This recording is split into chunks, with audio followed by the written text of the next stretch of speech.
अस्सलाम वालेकुम नाजरीन, आज 12 दिसंबर है और मैं नदीम अकरम हाजिर हूं एक ऐसी रिपोर्ट के साथ जो ब्रेकिंग से भी आगे है, क्योंकि यह सवाल आपकी मेरी जिंदगी, आपके मेरे हक और इस मुल्क के इंसाफ के सिस्टम से जुड़ा हुआ है।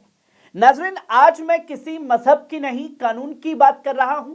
मैं किसी कौम के खिलाफ नहीं, नाइंसाफी के खिलाफ बोल रहा हूं। और सवाल एकदम सीधा है।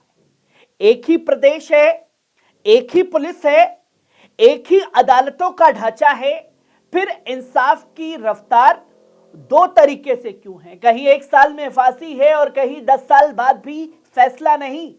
ये सब क्या चल रहा है? ये अमृतकाल है या सेलेक्टिव जस्टिस का दौर शुरू हो चुका है?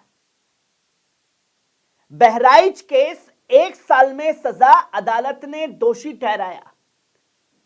नाज़रीन, सबसे पहले बात उस केस की जिसमें बहराइच की अदालत ने मुख्य दोषी सरफराज को फांसी और 9 मुसलमानों को उम्र कैद की सजा सुनाई। रिपोर्ट्स के मुताबिक यह मामला अक्टूबर 2024 में हुई हिंसा और राम गोपाल मिश्रा की हत्या से जुड़ा है। यह एक बात साफ कर दूं, अगर अदालत ने सबूतों के आधार पर किसी को दोषी ठहराया है तो सजा मिलनी चाहिए। कत्ल का जुर्म किसी का भी हो, सजा से बचना नहीं चाहिए। लेकिन नाजरीन, आज बहस ये नहीं कि सजा क्यों मिली, आज बहस ये है कि इंसाफ की यही तेजी हर केस में क्यों नहीं दिखाई देती। अखलाक केस याद हो आपको, 10 साल बाद भी ट्रायल, ऊपर से केस वापस लेने की कोशिश। ये उत्तर प्रदेश में हो रहा है। अब आइए दादरी के अखलाक केस पर। 2015 में मोहम्मद अखलाक की भीड़ द्वारा हत्या का केस और अब 10 साल बाद भी मामला अदालतों में खिंचा हुआ है, कोई इंसाफ नहीं। और उससे भी बड़ा सवाल, रिपोर्ट्स के मुताबिक यूपी सरकार ने आरोप वापस लेने, केस ड्रॉप कराने की प्रक्रिया शुरू की है, जिस पर कोर्ट में सुनवाई चल रही है। अब नाजरीन, ये क्या मैसेज जा रहा है कि मुझे बताने की जरूरत नहीं। एक तरफ आप कहते हैं कानून का राज है, दूसरी तरफ एक हाई प्रोफाइल लिंचिंग केस में सरकार खुद आगे बढ़ चढ़कर चार्जेस हटवाना चाहती है। यह राज है या रियायत? यह हमें और आपको पूछना चाहिए। 1 साल बनाम 10 साल, आखिर फर्क क्यों है? अब यहां पर नाजरीन, मैं वो सवाल उठाता हूं जो हर इंसाफ पसंद शहरी के दिल में है। अगर बहराइच केस में चार्जशीट, ट्रायल, फैसला तेज हो सकता है, तो अखलाक केस में 10 साल क्यों लग रहे हैं? क्यों दोषियों को सजा नहीं दी जा रही? और अगर दोषी बचना नहीं चाहिए तो फिर चार्जेस हटाने की बात क्यों हो रही है? यह सवाल मजहबी नहीं है नाजरीन, यह सवाल सिस्टम की नीयत का है। यह सवाल बराबरी का है। कानून बराबर है तो इंसाफ भी बराबर दिखना चाहिए। दो राहें क्यों? आरोपी मुसलमान हैं तो 1 साल में, अगर विक्टिम मुसलमान हैं तो 10 साल भी इंतजार करो। और देश में अब तक नाजरीन, हम एक सच से भाग नहीं सकते।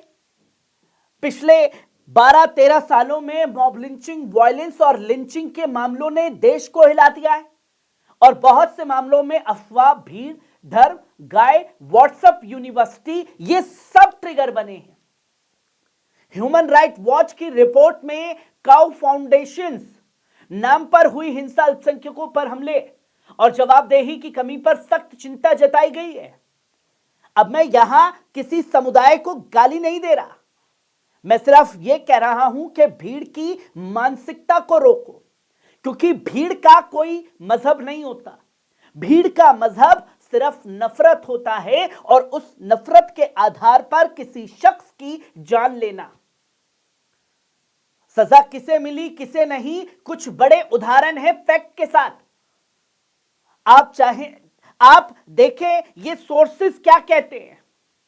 सबसे पहले बात करें अलीमुद्दीन अंसारी, रामगढ़, झारखंड, तेज ट्रायल, उम्र कैद। 2017 की लिंचिंग में 11 लोगों को उम्र कैद मिली। यह मामला तेजी से फास्ट ट्रैक हुआ। यहां सिस्टम ने दिखाया कि अगर नियत हो, मॉनिटरिंग हो तो फैसला जल्दी हो सकता है। दूसरा केस तबरेज अंसारी, झारखंड, 10 साल की सजा। 2019 में तबरेज अंसारी की लिंचिंग के केस में अदालत ने 10 लोगों को 10-10 साल की सजा सुनाई। रिपोर्ट्स के मुताबिक धाराएं कत्ल नहीं बल्कि क्लूपेबल के तहत चली। अब तीसरा केस रकबर खान, अलवर, राजस्थान, 7 साल की सजा। 2018 के केस में 4 लोगों को 7 साल की सजा मिली। पहलू खान, राजस्थान, आरोपी बरी।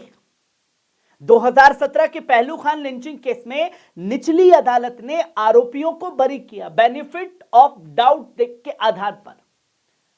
नाजरीन, अब आप खुद देखिए, कहीं उम्र कैद, कहीं 10 साल, कहीं 7 साल, कहीं बरी, और कहीं 10 साल बाद भी केस लटका, और अब सरकार केस वापस लेने चली। तो सवाल यह बनता है, क्या इंसाफ भी केस टू केस नहीं बल्कि कम्युनिटी टू कम्युनिटी हो गया है? मैं आरोप नहीं लगा रहा हूं, मैं एक सवाल कर रहा हूं जो बड़ा सिस्टम से सवाल है। नफरत का इकोसिस्टम है, नारे, गाने, जुलूस और फिर हिंसा हो जाती है। आपने अपने टेक्सास में बहराइच वाले जुलूस का जिक्र किया। एक धार्मिक जुलूस में भड़काऊ नारे, विवादित गाने, फिर हिंसा भड़क जाती है। रिपोर्ट में यह पूरा बैकड्रॉप आया कि विवाद के माहौल में हालत बिगड़े। एक बात साफ कर दें यहां पर, धर्म का झंडा, धर्म का नारा अगर किसी के घर की छत पर चढ़कर लगाया जा रहा है तो यह इबादत नहीं, उकसावा है, और उकसावे से अमन नहीं, सिर्फ आग निकलती है। लेकिन फिर वही सवाल, जब आग लगती है तो पानी किस पर डाला जाता है और किसको माफी मिल जाती है, यह सबसे बड़ा सवाल है। देश में एक संविधान है, एक कानून है, लेकिन जमीन पर 2 सिस्टम कैसे चल सकते हैं?